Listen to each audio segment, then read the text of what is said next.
So they would have come down to this intersection where we see the biggest plant in the yard, which is a tulip poplar. And it's married to this oak. They're probably about the same age, but tulip poplars grow much faster than oaks. The oak is a bit of a leaner, but the tulip poplar keeps it grounded. I would say that that's kind of like my relationship with Jeff. Thanks, Jeff. And they would have kept coming down here. These are some of the first hostas I planted. I brought these plants from Connecticut. People were pleased with the variegated foliage on this hellebore. I wish I could tell you the type, but yeah, I can't. Some lily of the valley looks cool right now. This is another type of euphorbia, which is just so pretty, especially against the pink azaleas.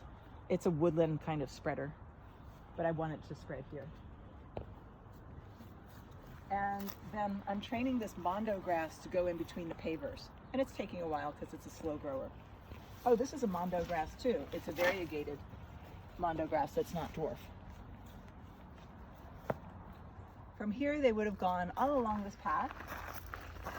Here's another tortured boxwood.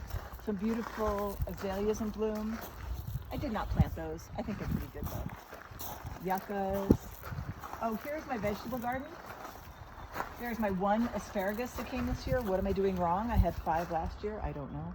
The cloches are from Gardener's Supply. I actually put a sign up. It looks sad because it got rained on. My sister gave me these, and I have a little bunny problem, plus they're adorable, so I put them out. People like them.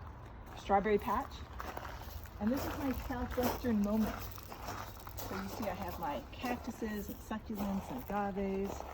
I hope that's a blue glow agave. I really don't know. That was a kind of a good guess. These were not blooming. It's fun that they are. Here is my agave parviflora pinpoint, which is a really nice plant, and it better be for what I paid for it. And then here is my boxwood that my friends brought me down from Connecticut.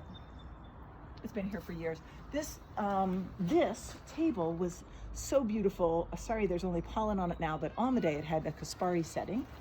And this garden back here, which has only peonies, daylilies, and irises, was not doing anything. And now we have a few irises. Inside of my box garden, these are little baby boxwoods that I brought from Connecticut, was the leucojum, which is blooming, and then still to come, and it'll just be a show for Ginny and me and Jeff, and hopefully I have people over because I've been vaccinated. Boom. Are tons and tons of the allium, the tall ones, the short ones. It'll be quite the crowd. I think it'll be fun. Then people walked this way, saw some of my potted plants. They asked about this abutilon, which is adorable.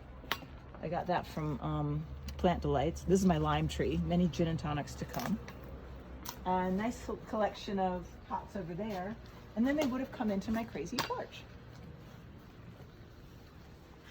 Oh look, I'm getting a clivia bloom. That was not happening. My plants are basically outside, although that is mine. Most of the good looking plants in here are my friend Abby's. She works for me, and she has a wonderful collection of houseplants, and so we just loaded up with Abby's plants. She's actually on Instagram, Abigail's Plants. A lot of this furniture is from my mother. She has far better taste than I, so I call this my mother room. Hey, so this is one of the many staircases that people didn't use to get down there, but growing along here is the pulmonaria, which is in bloom. We actually were sort of hurting people because of the pandemic. This was pointed out. I hate English ivy, and yet these are 3 different types of cultivars, none of which I can remember at the moment. But the hostesses knew at the time that I grow just in that place, so they behave. Come with me. Come on, Ginny. Cute little bed. This actually used to be grass right here, but Jeff and I got sick of mowing it, so I filled it up with hydrangeas. He's okay with that. He has his grass. And then I told everybody that I wanted them to look at least some of my 10 compost piles. These are the ones that I flip down. I use gravity of the hill, so I feed into that. And then the second one sits, and then the third one sits for a while, and then I empty it. And what do I do with that compost? I put it on top of my flower beds. So that, people had a lot of questions about that. That's called Laura petulum. Unfortunately, not a native. It's called the Chinese fringe flower. I think it's supposed to get too big for where I have it, but I'll prune it. The trillium, if you saw that, is in bloom. That is a native, yay.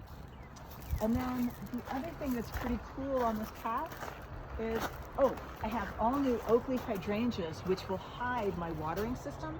But what really hides my watering system is my husband's artistic ways, because he cami painted bright white PVC piping that feeds gutter water down to my tank. Isn't that gorgeous? Meanwhile, this totem pole looking thing is the Magnolia macrophylla, the big leaf magnolia. And once again, guess how tall it will be? This tall, even though it wants to be 30 feet tall. I love to cheat that way.